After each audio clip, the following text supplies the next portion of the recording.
Pneumonia వరకు ఏంటంటే చిన్న పిల్లల్లో 2 విధాలుగా చూద్దాము. ఒకటి కంటిన్యూస్‌గా ఫీవరు మూడో రోజు, నాలుగో రోజు కోల్డ్, కాఫ్‌తో ముక్కు కారడం అన్నది మొదటి వాటరీగా అట్లా చూడడం. తర్వాత కొంచెం బంకగా అట్లా మారడం.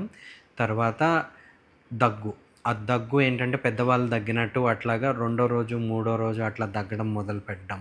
జ్వరము, దగ్గు, జలుబు ఇది మూడో రోజు, నాలుగో రోజు కూడా అలా కంటిన్యూస్‌గా ఇంకా వస్తుంది. మామూలు పారాసెటమాల్ సిరప్ మీద కూడా బాబు గాని, పాప గాని ఇబ్బంది పడుతున్నారు అంటే డెఫినెట్‌గా అది నిమోనియాకి దారితీస్తుంది అని చెప్పి తెలుసుకోవాలి. ఈ కండిషన్స్ అయితే మాత్రం డెఫినెట్‌గా మీరు పీడియాట్రిషియన్ వద్ద అయితే మాత్రం ఒక కన్సల్టేషన్ చేయించుకొని దాన్ని బట్టి చెక్ చేసుకోవడం చాలా బెటరు. 2 విధాలుగా ఏంటంటే చాలామంది పిల్లలు డొక్కలెగరడం సూచనగా చూసుకోవాలి. ఈ ఛాతీ దగ్గర డొక్కలెగరేయడం అట్లాంటివేమన్నా ఉన్నాయంటే మాత్రం ఇండెఫినెట్‌గా అదైతే సివియర్ న్యూమోనియాకి తోడ్పడుతుందని చూసుకొని డెఫినెట్‌గా అలాంటి బేబీస్‌కేంటంటే మనం ఐవీ యాంటీబయాటిక్స్ అట్లాంటివి ఇవ్వడానికి అవకాశం ఎక్కువ.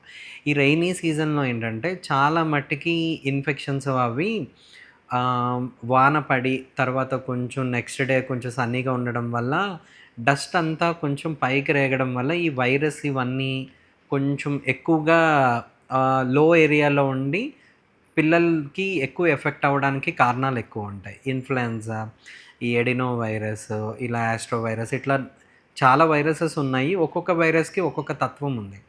ఆ తత్వం బట్టి వారం, 10 రోజులు అట్లాగా కొంచెం ఎక్కువగా అవ్వడానికి అవకాశం. కానీ వైరల్ న్యూమోనియాలు కొంచెం ఎక్కువగా ఉంటాయి. వాటికేంటి యాంటీబయాటిక్స్ అట్లాంటియి ఏమీ వాడనవసరం లేదు. కానీ కొంచెం టైమ్ టేకింగ్ ప్రాసెస్. అవి కొంచెం ఒక వారం, 10 రోజులు తీసుకొని రోగనిరోధక శక్తి బట్టి కొంచెం ప్రొలాంగ్ అవ్వడం, లేకపోతే కొంచెం అసిస్టెన్స్ అట్లాగా కొంచెం థింగ్స్ ఉంటాయి. ఈ అలర్జిక్ రైనైటిస్ ఇట్లాంటి వాళ్ళ పిల్లలకైతే మాత్రం కొంచెం ఈ న్యూమోనియాలు ఇట్లాంటివి కొంచెం తొందరగా చొరబడడానికి అవకాశం ఉంటది. వాళ్ళకేంటంటే సంవత్సరానికి తగిన ఇన్‌ఫ్లుయెన్జా వైరస్ రిలేటెడ్ వ్యాక్సిన్స్‌నును కొంచెం రెగ్యులర్‌గా ఫాలో అప్స్ అట్లాంటివి ఉంటే కొంచెం బెటర్. కొంతమంది పిల్లలేంటనంటే వాళ్ళకి రోగనిరోధక శక్తి అవి కొంచెం తక్కువగా ఉంటాయి. అలాంటి పిల్లలకైతే మాత్రం డెఫినిట్‌గా న్యూమోనియాస్ ఇలాంటివి చాలా తొందరగా రెండో రోజు, మూడో రోజు కూడా చాలా సివియారిటీకి తోడ్పడే అవకాశాలుంటాయి. ఈ ఐసీఎంఆర్ గవర్నమెంట్ ప్లాన్స్ ప్రకారం అట్లాగా ఏంటంటే న్యూమోనియా, కొద్దిపాటి న్యూమోనియా, సివియర్ న్యూమోనియా ఇట్లా 3 డివిజన్స్‌లోకి పరిగణిస్తారు. న్యూమోనియా ఒక చిన్న న్యూమోనియా ఉన్న వాళ్ళని ఇంట్లో వరకు ట్రీట్ చేసుకోవచ్చు. కానీ ఈ సివియర్ న్యూమోనియా ఉన్న వాళ్ళనైతే మాత్రం ఇండెఫినిట్‌గా హాస్పిటల్‌లోనే ట్రీట్ చేయాల్సిన అవకాశం ఉంటది. న్యూమోనియా బట్టి ఎంత లంగ్ ఇన్వాల్వ్ అయింది, 2 వైపులా ఇన్వాల్వ్ అయిందా, లేకపోతే ఒక వైపే ఒక నిమ్ము శాతం అట్లాంటివి ఎక్కువున్నాయా దాన్ని బట్టి మనం ముందుకి ట్రీట్మెంటు ఎన్ని రోజులు ఇవ్వాలి ఏంటి అన్నది చూసుకోవాలి.